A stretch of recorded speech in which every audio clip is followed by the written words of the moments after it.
fayyaa fi tokkoffaa furdinaa fi dabbaa bareedaa keessattuu sarbaa kanneen fuula namaa kana fiizikaalii fuula namaa kana babbareechuu fuula caccabee hin jedhe hedduu tokko kan faayidaa qabu. Inni kun zanjibilaa qullubbiidha. Haguma isin dandametti dabalattu. Ina obboleeyyan kiyya jalqaba rakkan argitan kun shunfaa yookiin immoo tuyyuu habba hamaraa jedhama afaan arabiitiin jechuudha. Shunfaadha. Shunfaan kun dubartootaa fi dawaa tokko lama jedhee irraa dubbatamee dhumuu miti gogiinsa garaatii fi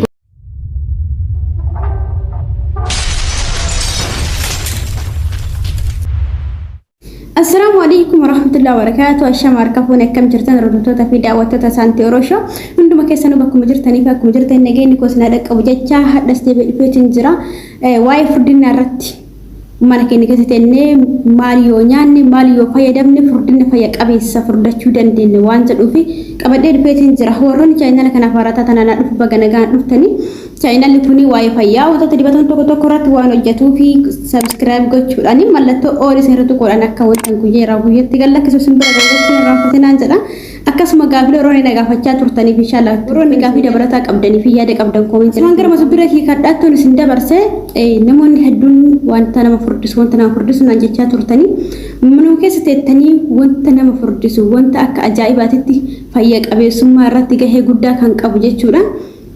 Fakkeenya bakteeriyaa garaa keessatti fi bakteeriyaa onnee keessaa akkasuma mootuyyuu furdina qaamatii fi warroonni coggaarraa qabdan warroonni maxaniin keessatti goge keessattuu dubartoota deetteetiin kaatiif jechuudha. Akkasuma warroota dugdi keessan isin dhukkubu tokko lama jedhee kan dubbachuu hin dandeenye jabeessuu qaamaa irratti baay'ee kan jabe humna namaaf dabaluu qaama keenya kan jabeessu warroota mootuyyuu gogiinsa garaa qabdanii fi akkasuma mana sagaraa torbee keessatti alta kan nama deemutu jiraachuudha. Yoo mana sagaraa deemtanu kan akka shishiitti isinirraa bahu sa'aatu waan tokko lama jedhee irraa dubbachuu hin dandeenye hedduu isaatiif kan dawwaa ta'eetiin jedhe waa hedduu walitti dabaltanii kan irraa fayyadamtanii daallee bareedaa kana garaa isin bobbokoksuu fi akkasuma garaa keessan guddina garaa kana kan qannasu borcooma qabattanii daalle bareeda kana jechuudha kan irraa isiniif eenyu jechuu danda'u daalle bareeda fayya qabeessa ta'eetiin jedhe fuula kana warroonni fuula keessan kana keessa isin caccabee harka keessan kalafee yaasu fi sarbaa bareedaa ta'eetiin jedhe furdina fayya qabeessa walii galatti irraa argachuudhaaf viidiyoo kana gaxumuratti daawwachuu hin dagatinaadha. Akkasuma ittis fayyadamuu hin dagatinaadha. Al takka fayyadamtanii laa fayyadamtanii dhiisoo osoo hin taane wanti kun mana arabaa keessa wanta nama isin argisiisu kun waa originaala waan keemikaala irraa bilisa ta'eedha.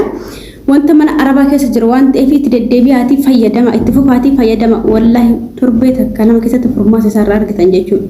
Hedduu tokko anis waan fayyadametti hin arge fi keessattuu warroonni biyya ormaa jirtan ruuza waan fayyadamtanii fi gogiinsa garaatiif jarra qabeessa jechuudha. Warroonni gogiinsa garaa qabdanii fi akkasuma sagaraa kuma isin jedhu torba takka deemtan gogiinsa garaatirraa kan keessa jedhu warroonni coggaarraa qabdanii maxanii gogaa akkuma dura isin jedhe waa hedduu fayyaadha tokko nama jedhee dubbadhee irraa fixuu hin danda'u.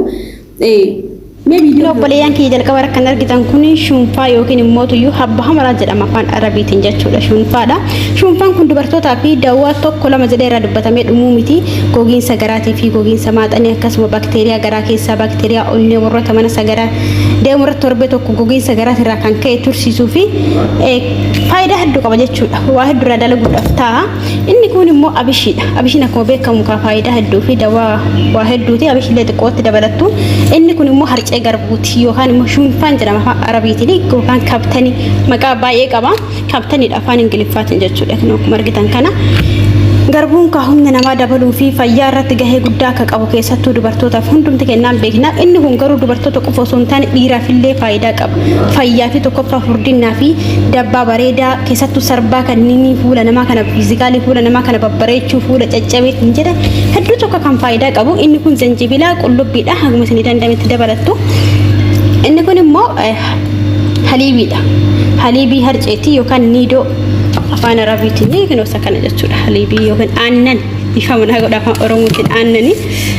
Kina akkuma argitan kana garshaan isaa kana aannan kana jarriin kanneen walitti buusne akka sharbaatitti dafisnee itti fayyadamna jechuudha. Keessattuu gizee suumaa dubartoonni keenya warroonni mana arabaa jirtanii humna keessan jabeessuu lafee keessan jabeessuu irratti gahee guddaa waan qabuuf dhugaa rabbii sirriitti itti fayyadaman isin jedha.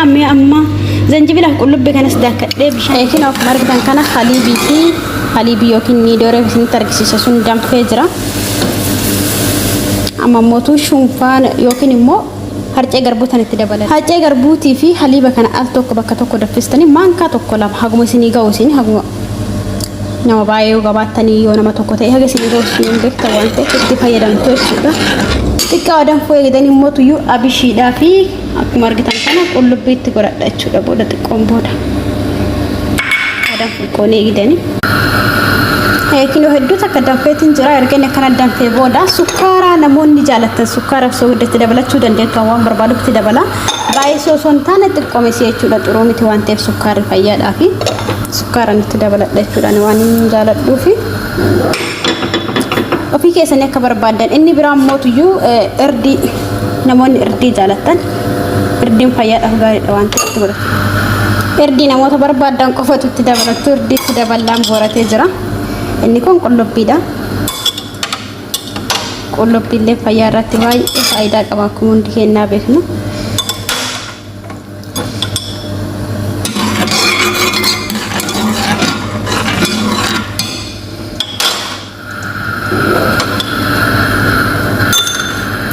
Amma immoo abishiitti dabalatan jechuudha. Abishiitti akkuma isin barbaachisu. Hundumti isaanii akkuma isin barbaachisu. Waan nama tokko qofa hojjetaara yaada biyyoo irra guddaa fakkaata malee. Xiqqoo haadaan fuu eegdanii shunfaatti godhattu. Shunfaan macarrasha irra ta'uu qaba erga geessitanii booda macarrasha irra. Akka dhamti isaa watti baay'ee waan hadhaa'uuf. Abishii immoo bishaan isaa erga danfistanii booda bishaan isallee jalaa baastanii itti fayyadamuu dandeessu jechuudha. Mee walitti deebina. Haa takka danfoo eegee booda shunfaatti godhu. Kinoo danfeetiin jira amma shunfaatti godhadha irraa buusuu ka'eetiin jira.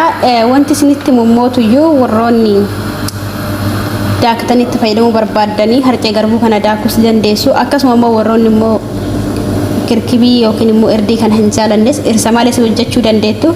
Irra caala kan isin barbaachisu shunfaa saree isinitti argisiise kana dhiqee geessee waan jiruuf akkana jira. Dhiqeetiin ture jechuudha. Shunfaa kanaaf kan isin barbaachisu harcee garbuuti. Haliibii yookiin immoo aannan jechuudha. Niidoo kana arabiitiin haliibidha yookiin warroonni coggaaraa qabdan bishaaniin fayyadamtu. Walumaa galatti warri furdinaa barbaadanii harcee garbuu kanaaf yeroo baay'ee keessin fayyadamuu qabdan harcee garbuutii fi isa kana sirrii fayyadama. Shunfaa kana yeroo muraasa keessa furmaata argitu. Itti godhadha. Erga hamraa kana yookiin immoo shunfaa kanatti godhee al takka qadaadeenii xiqqoo siyaadhaan fo'eeggatta qofaadhaan fo'eeganii feermuusitti buufadhaa jechuudha. Feermuusitti buufadhaa. Feermuusitti buuftanii baay'ee tokko gaariidha.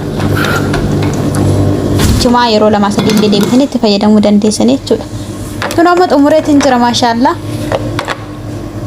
Feermuusitti buufadheetiin jira. Hedduu tokko namatti tola dhugaa rabbii dhuguufillee zanjabila qaba qullubbii qaba. Wantoota hundumaa waan qabuuf iyyuu shorbaadhuma Itoophiyaa sanidha. Garaagarummaa tokko hin qabu. Kanaafuu danfistanii hojjetan itti fayyadamuu hin dagatinaan isin jedhu warroonni furdina barbaadanii. Asuma warri chaanala kanaaf haaraa taatan immoo tuyyuu sabiskiraayib godhaa. Komentii irratti yaada keessan barreessaa isiniin jedha. Turtii gaarii isinii haa ta'u. Fayyadamaa irraati fayyaa argadha.